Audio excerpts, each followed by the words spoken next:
750 कोटी रुपयांची पाणीपुरवठा योजना केवळ बारामतीसाठी आणली। बारामतीचे रस्ते, बारामतीचा परिसर ही सगळी कामे त्यांनी आतापर्यंत केली। तरी देखील बारामतीची जनता ही दुसरा आमदार शोधत आहे।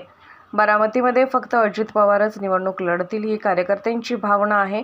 जनता साथ देत नाही म्हणून त्यांनी एक खंत आज व्यक्त केली।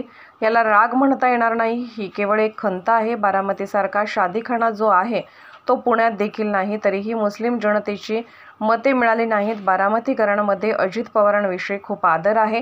त्यांच्या शिवाय विधानसभेला पर्याय नाही। घरात एकोपा टिकून राहावा हे त्यांनी वक्तव्य केले। यावर संजय राऊत आणि आव्हाडांनी तोंड सुख घेतले। अजित पवारांनी बारामतीचे नेतृत्व कायमस्वरूपी करावे हीच भूमिका आहे। विधानसभा मतदारसंघात त्याचा काही राग असू शकतो किंवा ती खंत असू शकते। त्याला राग म्हणता येणार नाही, ती खंत आहे की एवढ्या मोठ्या प्रमाणात आपण कामं करतो जनतेची, पण मग ज्यावेळेस खरी संधी येते जनतेतून निवडून येण्यासंदर्भात, त्यावेळेस जनतेने जे अपेक्षेनं लोकसभेला मतदान करायला पाहिजे होतं ते झालं नाही। शादीखाना जो बांधला गेला आहे आज याला बारामतीला, तसा शादीखाना पुणे जिल्ह्यातही कुठं नाही। मात्र मुस्लिम बांधवांची मतच भेटली नाहीत। ह्या काही गोष्टीच्या खंत ज्या होत्या ते त्यांनी व्यक्त करून दाखवल्या। आणि म्हणून जर जनतेला वाटत असेल की बाबा मी नको आहे असं ज्यावेळेस त्यांनी जनतेला अपील केलं, त्यावेळेस तुम्ही जनतेची प्रतिक्रिया पण बघा। बारामतीकरांमध्ये दादांच्याबद्दल प्रचंड आदर आहे आणि विधानसभेत दादांशिवाय बारामतीला सुद्धा पर्याय नाही।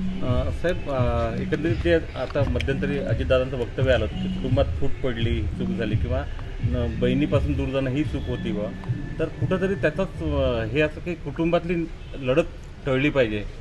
दादा अत्यंत प्रामाणिकपणे बोलणारे आहेत। काल अहेरीला धर्मराव बाबा आत्राम यांच्या मतदारसंघात ज्यावेळेस ते जनसन्मान यात्रेच्या निमित्तानं आले होते, त्यावेळेस धर्मराव बाबांच्या विरुद्ध त्यांची कन्या भाग्यश्री आत्राम हे तुतारी गटाकडून निवडणूक लढतील असं ज्यावेळेस धर्मराव बाबांनी सांगितलं, त्यावेळेस त्यांना उत्तर देताना त्यांनी कुटुंबाचा दाखला दिला। मात्र लोकसभेमध्ये उमेदवारी सुनेत्राताईंना देऊन चूक झाली हे त्यांनी प्रामाणिकपणे चॅनलसमोर कबूल केलेलं आहे।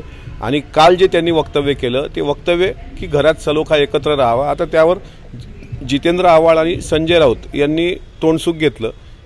संजय राऊतांना तुम्हाला माहीत आहे अत्यंत राजकारणातला अत्यंत रिकामटेकडा माणूस आहे, त्याच्यामुळे सकाळी उठल्यानंतर मीडियात काहीतरी बोलून प्रसिद्धी द्यावी आणि म्हणून अजितदादावर सातत्यानं ते टीका करतात। दादांनी जे सांगितलं ते एक कौटुंबिक भावनेतून, कारण भाग्यश्री आत्राम हे त्यांच्या मुलीच्या बरोबरीचे आहेत, त्यामुळे कौटुंबिक तो एक सल्ला होता, त्याचा वेगळा अन्वयार्थ घेण्याची काही आवश्यकता नाही। साहेब, एक शेवटचं वक्तव्य केलेलं आहे की बारामतीमधून आता आपलं वय 65 वर्ष झालं, आपण सातत्यानं प्रतिनिधित्व करीत आहोत, नव्या कुणाला तरी संधी दिली पाहिजे।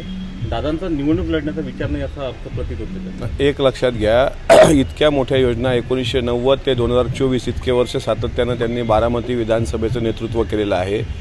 750 कोटी रुपयाची केवळ पाणीपुरवठा योजना बारामती परिसरात आणली। बारामतीचे रस्ते, बारामतीचा आजचा डेव्हलप झालेला परिसर, या सगळ्या गोष्टी होत असताना कार्यकर्त्यांच्या पक्षप्रवेश सोहळ्यामध्ये त्यांनी एक खंत व्यक्त केली की एवढ्या मोठ्या प्रमाणात कामं केल्यानंतर सुद्धा जर जनता नवीन आमदार शोधत असेल आणि नवीन आमदार निवडून दिला जात असेल तर त्यांच्या आणि यांच्या कारकिर्दीचा तुलनात्मक त्यांनी अभ्यास केला पाहिजे। त्यावेळेस तुम्ही जनतेची प्रतिक्रिया बघितली असेल, त्यांचं म्हणणं आहे की नाही दादा तुम्हीच लढलं पाहिजे। शेवटी राष्ट्रवादी काँग्रेस पक्षाचे ते राष्ट्रीय अध्यक्ष आहेत आणि प्रांताध्यक्ष तटकरे साहेबांनी मागच सांगितलेलं आहे की बारामतीमध्ये फक्त अजितदादाच निवडणूक लढतील, ते लढावेत अशी कार्यकर्त्यांची भावना आहे, पक्षाची ती भावना आहे। त्याच्यामुळे इतक्या वर्ष काम केलेल्या व्यक्ती ज्यावेळेस लोकसभेमध्ये जनता साथ देत नाही त्यावेळेस ती एक खंत आज दादांनी व्यक्त करून दाखवली। याचा अर्थ दादा निवडणूक लढणार नाहीत असा होत नाही। लोकसभेचे मताधिक्य कार्यकर्ता म्हणून किंवा पक्षाचे एक जबाबदार पदाधिकारी म्हणून तुम्हाला वाटतं का की दादांनी बारामतीतूनच लढलं पाहिजे? 100% तटकरे साहेबांनी याबाबत भूमिका स्पष्ट केलेली आहे की राष्ट्रवादी काँग्रेस पक्षाची भूमिका आहे की अजितदादांनी बारामतीचं नेतृत्व कायमस्वरूपी केलं पाहिजे।